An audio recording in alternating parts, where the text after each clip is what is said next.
নমস্কার বন্ধুরা, মঞ্জু কিচেন হাউজে আপনাদের স্বাগত। আজকের আমি মাছ দিয়ে আর সজনে ডাঁটা দিয়ে রান্না করব। ওই জন্য আমি এখন যাচ্ছি সজনে ডাঁটা গাছ থেকে পাড়তে। আপনারা পুরো ভিডিওটা প্রথম থেকে শেষ পর্যন্ত দেখতে থাকুন। আর কী মাছ দিয়ে রান্না হবে সেটা পরে আপনাদের দেখাচ্ছি। আগে সজনে ডাঁটা গাছ থেকে পেরে নিয়ে এসে আপনারাও চলুন দেখবেন কোথা থেকে আমি গাছ থেকে পারবো, সেটাও আপনাদের দেখাচ্ছি।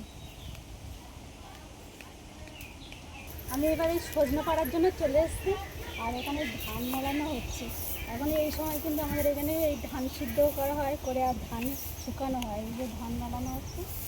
এবার আমি গাছ থেকে এই ডাঁটাগুলো পেরে নিই। গরুগুলো এই যে এক গরু তো খেয়ে নিচ্ছে, সে মাথায় আছে ওখানে কি করছে দেখি।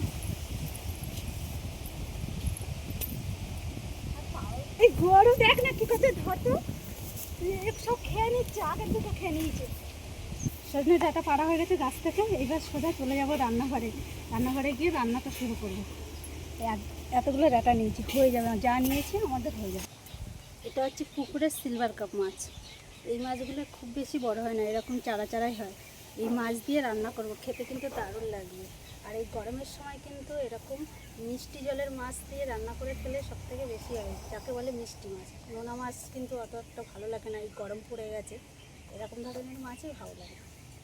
আর মাছটা কেটে নেব।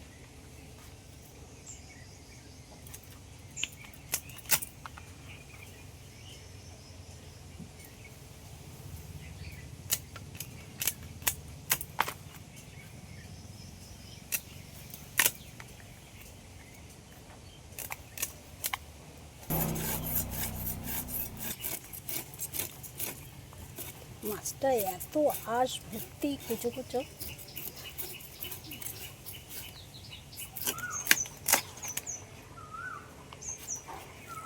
মাছটা একদম একটু জ্যান্ত মাছ ছিল, এই জন্য রক্তটা একদম টাটকা।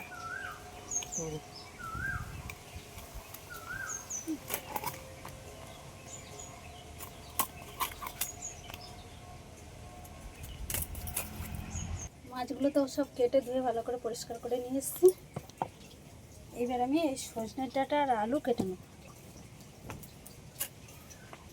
সজনে ডাঁটাগুলো একদম কচি কচি ডাঁটা, খুব বেশি আঁশ হয়নি এখনো।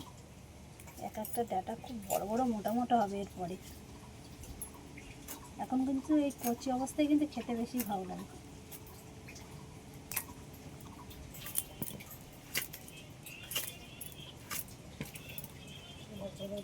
এত বড় আলুটা এর মধ্যে ফাঁপা, বোঝাই যায় না।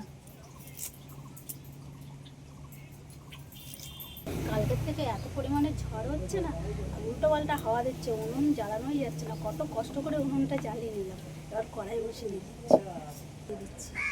তেলের মধ্যেই কিছু মশলা ভেজে নেবো। জিরে, গোলমরিচ, রাঁধুনি আর মৌরি আর দুটো তেজপাতা, এগুলো সব একসাথে ভেজে নেব। মশলাগুলো দিতে দিতে কিন্তু ভাজা হয়ে গেছে। তেলটা ভালোই গরম হয়ে গেছিলো, বেশি টাইম লাগলো না। এই মাছের মধ্যে হালকা করে একটু কাশ্মীরি লঙ্কার গুঁড়ো দিয়ে দিলাম, হলুদের গুঁড়ো, লবণ।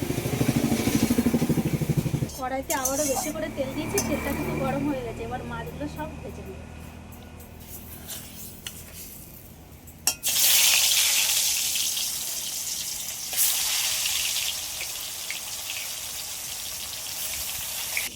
আদা, কাঁচা লঙ্কা, মাছগুলো এরকম লাল লাল করে ভেজে নিয়েছি, তুলে নিচ্ছি। মাছগুলো ভাজা হয়ে গেছে। কড়াইয়ের মধ্যে দিয়ে দেবো এবার আলুগুলো একটু আগে ভেজে নেব। একই সাথে দিয়ে দিচ্ছি বড়ি, তো বাড়িতে বানানো বড়ি, একটু শক্ত বড়িগুলো, ওই জন্য একসাথেই ভেজে আর জল দিয়ে দেবো। বড়ি আর আলুটা একটু হালকা করে ভেজে নিয়েছি, এবার সজনে ডাঁটাগুলো দিয়ে দেবো।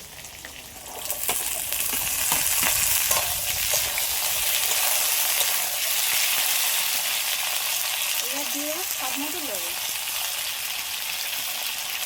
পরিমাণ মতন হলুদ দেবো। তারগুলো একসাথে একটু হালকা করে আগে ভেজে নেব।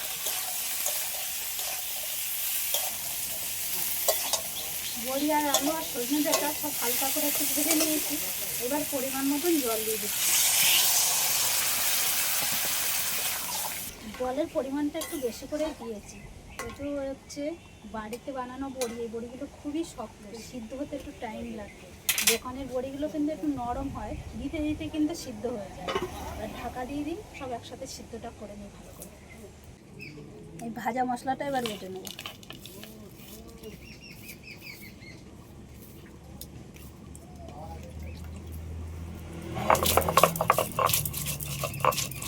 সব কিন্তু ভালোভাবে সিদ্ধ হয়ে গেছে, আবার লাভিয়ে নিলাম। ফোড়নে দিয়ে দেবো জিরে,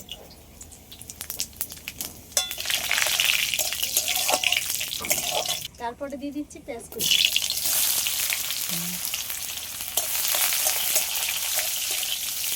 পেঁয়াজটা আগে একটু হালকা করে ভেজে নিয়েছি, পেঁয়াজের কাঁচা গন্ধটা চলে গেলে দিয়ে দিচ্ছি টমেটো কুচি।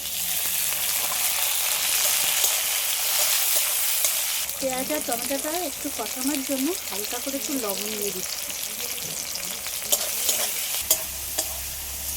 টমেটো ভালোভাবে গলে গেছে, এবার আদা আর কাঁচা লঙ্কা বাটাটা দিয়ে দিচ্ছি। একটু হালকা করে কাশ্মীরি লঙ্কার গুঁড়ো দিয়ে দিচ্ছি, তরকারিটা একটু কালারের জন্য। একটু কাঁচা লঙ্কা দিয়ে রান্না করছি।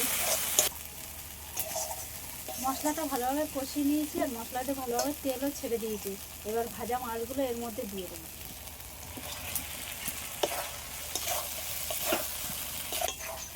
মশলা আর মাছটা হালকা হাতে একটু নেড়ে চেড়ে নিয়েছি। এইবার আমি এই যে তরকারিটা লাগিয়ে রেখেছিলাম এটা এর উপরে দিয়ে দিচ্ছি। তরকারিটা কিন্তু হয়ে গেছে, এবার লাগানোর সময় এই যে ভাজা মশলাটা যেটা বেটে রেখেছি এটা দিয়ে দিচ্ছি।